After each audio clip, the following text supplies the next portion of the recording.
Assalamualaikum warahmatullahi wabarakatuh. Jumpa lagi dengan channel Nursingpedia.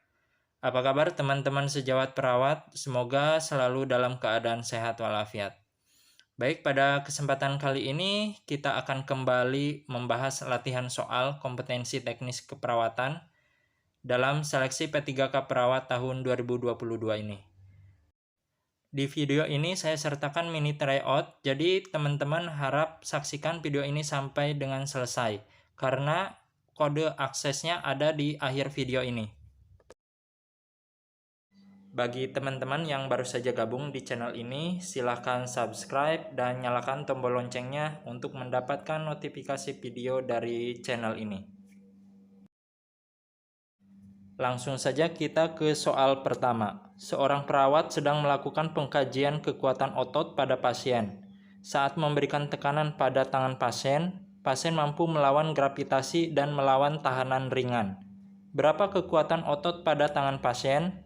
A. 5, B. 4, C. 3, D. 2, E. 1. Untuk soal nomor 1, kita lihat data fokusnya, pasien mampu melawan gravitasi dan melawan tahanan ringan saat diberikan tekanan pada tangan pasien. Kita review dulu penilaian kekuatan otot. Untuk skor 5, mampu melawan gravitasi dan melawan tahanan maksimal. Skor 4, mampu melawan gravitasi dan melawan tahanan ringan. Skor 3, ada pergerakan, mampu melawan gravitasi dengan tahanan minimal. Skor 2, ada pergerakan namun tidak mampu melawan gravitasi. Skor 1, kontraksi otot minimal dapat terasa atau teraba tanpa menimbulkan gerakan. Dan 0, paralisis total.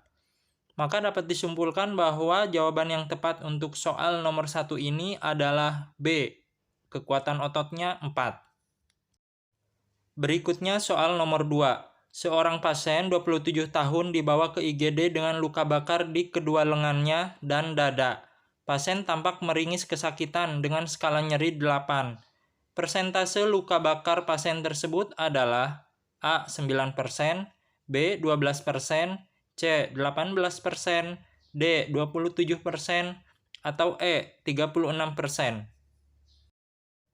Untuk nomor 2 ini, kita lihat data fokusnya.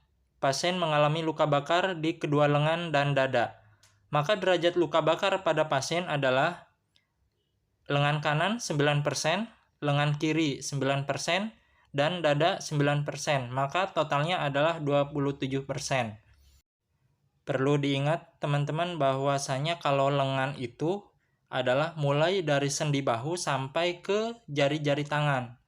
Berbeda dengan tangan. Kalau tangan dia mulai dari pergelangan tangan sampai jari-jari saja.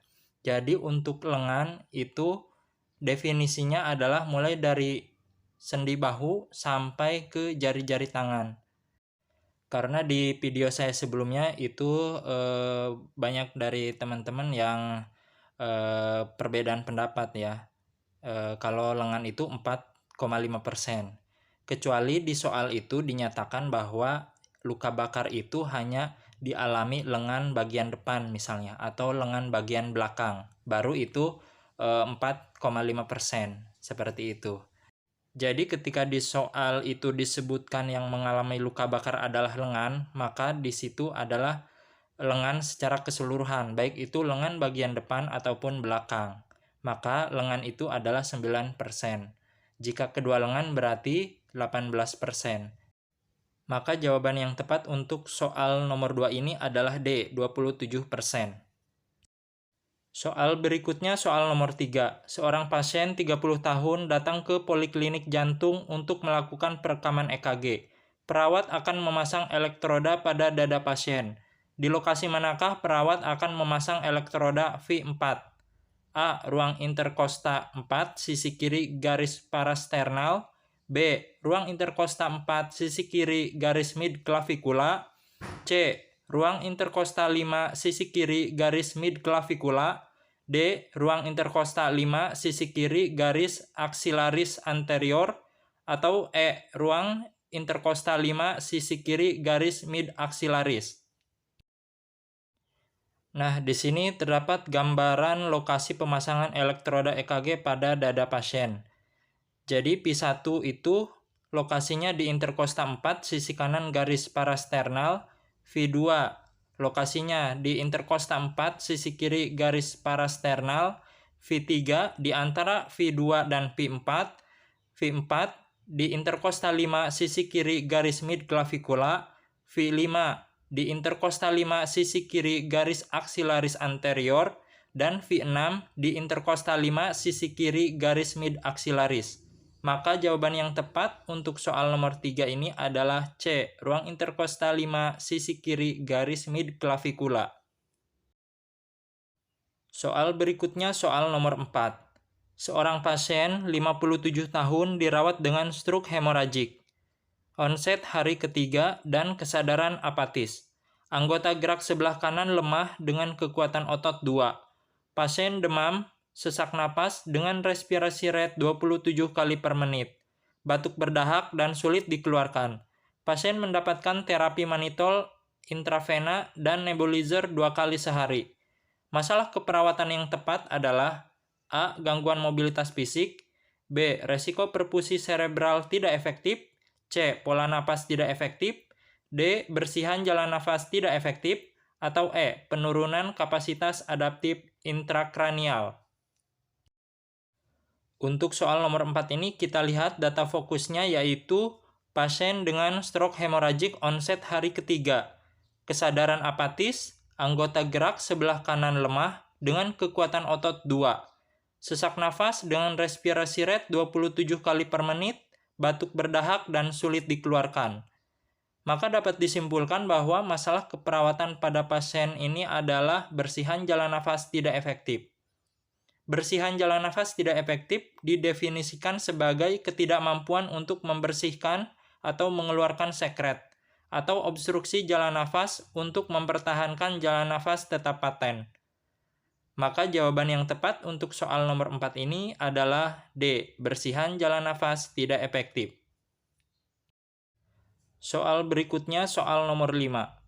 Seorang pasien 30 tahun dirawat dengan keluhan sesak nafas sejak 1 minggu yang lalu, nyeri dada, batuk, dan demam.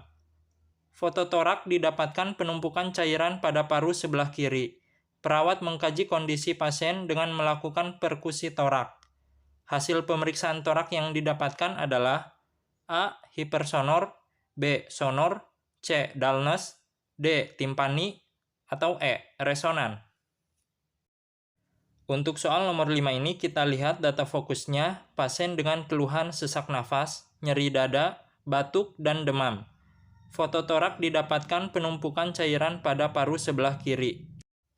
Berdasarkan kasus tersebut dapat disimpulkan bahwa pasien mengalami efusi pleura. Efusi pleura merupakan suatu kondisi adanya penumpukan cairan di rongga pleura. Pada seseorang yang mengalami efusi pleura, gejala klinis dapat berupa keluhan sesak nafas, rasa berat pada dada, nyeri pleuritik atau nyeri tumpul yang terlokalisir. Pada beberapa penderita dapat timbul batuk kering. Pada saat dilakukan pemeriksaan perkusi torak pada pasien dengan efusi pleura akan ditemukan bunyi pekak atau dullness. Hal ini disebabkan oleh adanya cairan yang memenuhi rongga pleura. Maka jawaban yang tepat untuk soal nomor 5 adalah C, dullness.